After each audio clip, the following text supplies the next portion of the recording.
guys, it's Mina. Welcome back. We're going to do a quick pour today. I did something this morning, kind of a big experiment, and it didn't quite work out how I wanted, so it's kind of driving me nuts, and I have some paint left, so I want to try it again.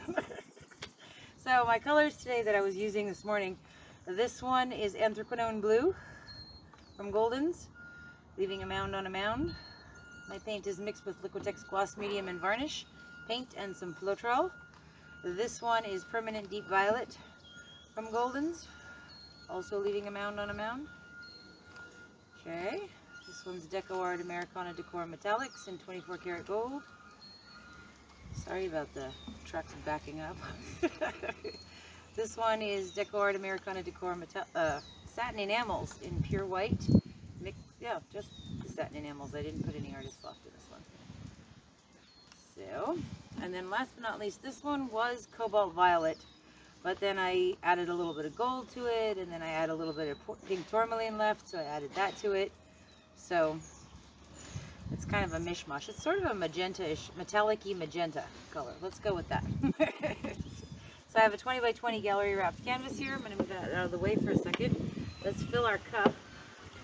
We're going to do, let's see, do I want to do a straight pour or do I want to do a ring pour? Somebody had asked me a question about layering your cup and when do you do a dirty cup versus when do you do a layered cup. And I had said for a straight pour you would do a dirty cup. But then I started thinking about it, and of course straight pour you have thinner paints, but my paints are always thicker. But I have done straight pours with thicker paints but holding it closer to the canvas. But I haven't done it as a dirty cup. Let's try that. Let's try doing a dirty cup with thick paint and see what happens. It could be interesting. And then we'll do a straight pour. Alright, so since we're going to do a dirty cup, I'm going to put some Anthraquinone Blue in the bottom.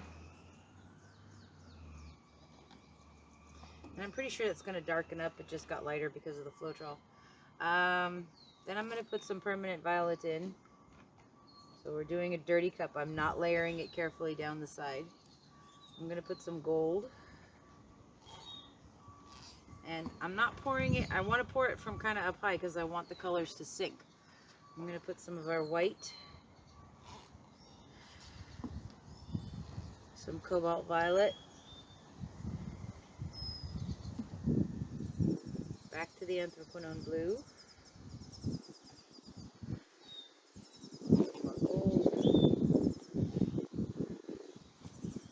Don't get windy now. Permanent Violet, Permanent Deep Violet. Put some more gold in there. A little bit of Cobalt Violet, that magenta sort of color. It's a pretty cup though.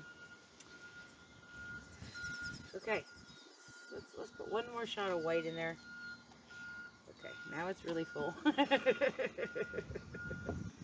Okay, we're going to do a straight pour, but I am going to put some white down as the base coat. I am going to thin it out just a little tiny bit. Actually, it's not that thick, so I'm just going to put this down as a base coat, and then we'll pour the straight pour. It's exciting. So this is a straight pour dirty cup with thick paint. Because if you don't break the rules once in a while and see what happens, how do you know, right? So we're going rogue. HOA has gone to go do some work, and I want to paint, so. There's still a lot of paint on here. I don't want to tilt it off yet, though, because I want it to be there for our paint to slide on, for our pour to slide around on. Okay. So we're going to do a straight pour with thick paint in a dirty cup.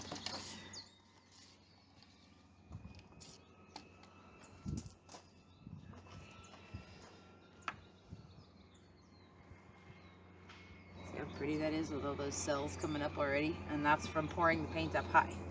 Okay, we're gonna go right in the center. We're gonna, not too high up. Okay, here we go.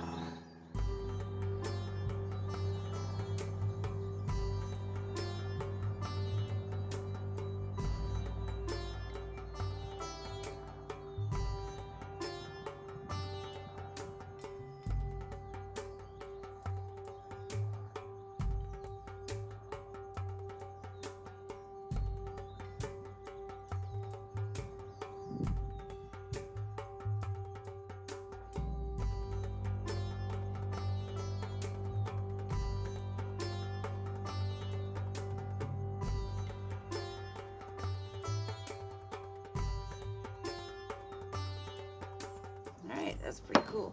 I'm going to turn my canvas around because it likes to travel. And then we're going to torch it. See all these cells, these air bubbles coming up? That's from pouring it up high. Okay, it's probably going to be really gorgeous.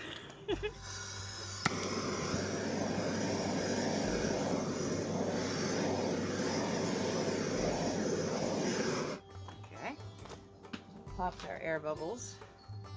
Let's just give this a second to develop. So the experiment that I did this morning was with this comb, this large tooth comb. And as I went across the pour, because the paint was thick on the canvas, it sort of made mud in the second half of it, and I didn't really like it. So I actually stretched it out, and then once there was much less paint on the canvas, when it was a lot thinner because I tilted a lot off, then I used the comb again, and it actually looked really cool. So I kind of like to go somewhere in between that. So I'm gonna stretch this out kind of halfway and then see if I want to use the comb, and then if I do it, and then we'll stretch it out the rest of the way. So let's go ahead and spread this just a little bit. This is really pretty though.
So now we've stretched it out kind of halfway, and let's look at it and see, what do we like, what do we not like, what do we want to stretch out, what do we want to maybe run that comb through. So I think I like this side a lot better than this. This is kind of neat over here, this strip of purple in all that Anthraquinone Blue, but I think there's a little bit too much over here, so we're probably going to tilt that off and keep this part. And I do want to use the comb, but I don't want to do it a lot, so I'm probably only going to do maybe like one swipe through across it. So kind of like, here we go. And I'm going slow because I don't want it to turn to mud. Okay, that's pretty cool. Let's see, let's do one more through here. I'm going nice and slow.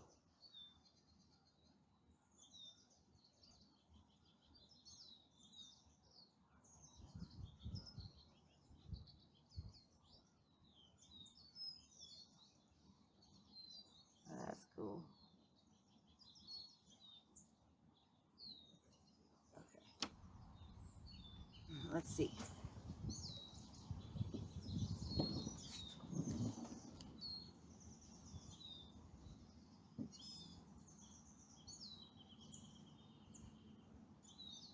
I'm going to go off that corner now. Come back to the center. And we're going to go down off that corner.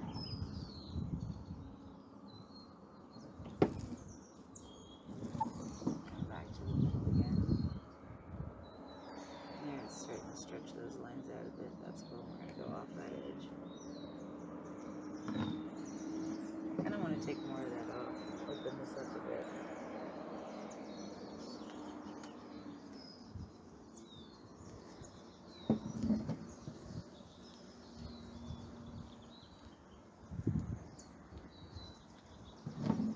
That's really pretty. Try to get a little bit of that corner off,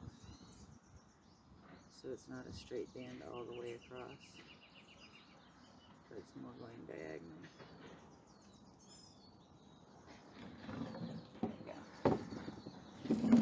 Take that back up to where it was and stretch out this side.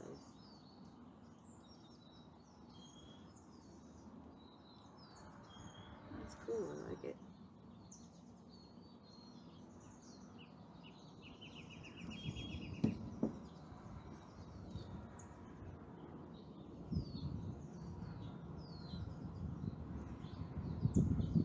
I think I'm going to leave that there.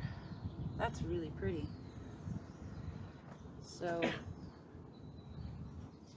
I guess you can do a straight pour with thick paint. With a dirty cup. Still worked.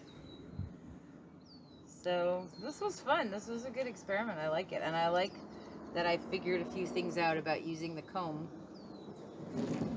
And how to, I think using it, dragging it slower was definitely better. Oh.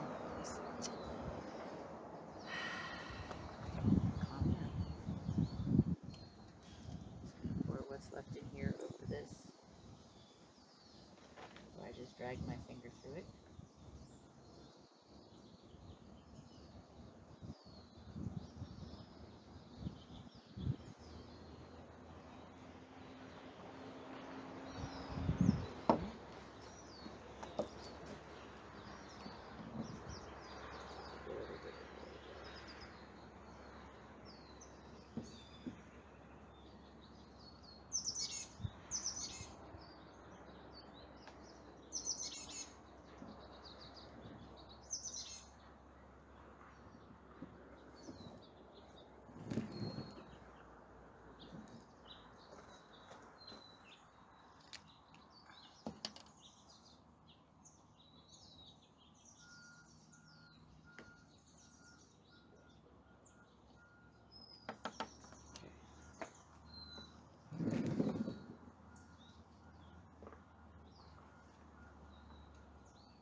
Good.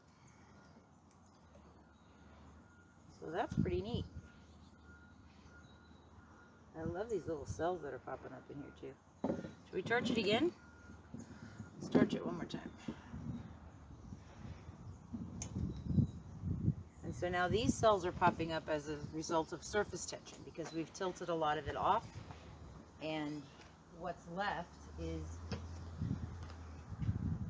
thinly spread across the surface of the canvas. So if we tilt it more and we stretch out this part, then more cells would pop up there.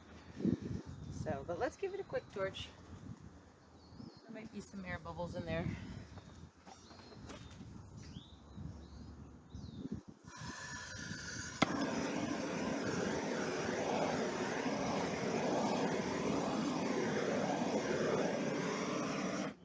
All right, that's pretty cool. I like that. I like it a lot, actually. I like that the gold is sparkling. There's a cool pattern happening. I didn't mess with it enough to screw it up. Now, crazy about this right here. There we go.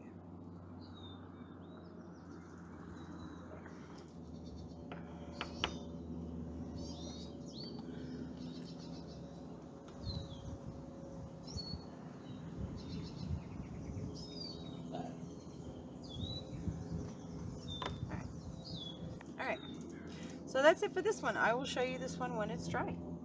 Thanks for hanging out with me, guys. I'll see you soon. Okay, so this is a day or two later. It's still not completely dry, but I just wanted to show you guys this part that was the StraightPour with these gorgeous cells that popped up in here with the gold and that sort of metallic magenta color. So pretty. So, while this was drying, Zen, my cat, decided that maybe we needed to do a collaboration. And he jumped up into it. So I'm not real happy that he did that.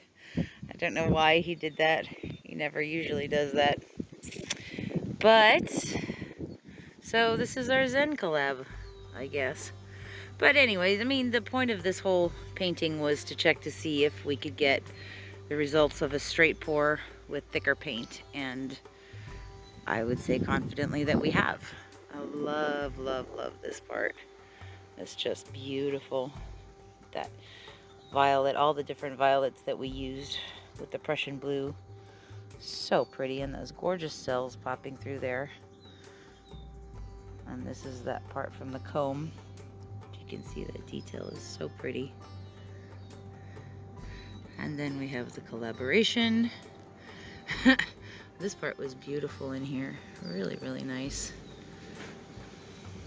Just a hint of gold there on the corner. This part's very pretty. I love these lines in here. And the paw print. Animals, what you gonna do, right? And there's a nice big glob right there that I'm not happy about, but I guess that makes this like a mixed media piece, huh? So I think I'm actually gonna hang this in my studio. Zen collaboration. But you know, the point of this one was to see if the thicker consistency paint poured in a dirty cup versus a layered cup and done in a straight pour would still produce the same results. And the answer is yes, it did here. So my pouring medium was Liquitex Gloss Medium and Varnish, and the paint and Floetrol and a little bit of water. And it's fairly thick consistency, making a mound on a mound. And we did a straight pour in the middle. And then we wrecked it with a comb. But the comb part is not relevant to the experiment, but this is very cool. The straight pour part did produce cells and is a beautiful straight pour. So I'm gonna do it again without Zen's help next time. So thanks for watching, guys. I will show you when it's completely dry, probably in the next video. But anyways, have a beautiful day. See you soon. Mr. Zen. Let me see those paws. Yes. Big surprise there, buddy. What did you do? Why did you jump into painting? You silly boy. You got paint all over all your paws? Yeah, look, you silly. Well, we'll clean you up. So, like he's playing cute now. Who, me? I didn't do anything.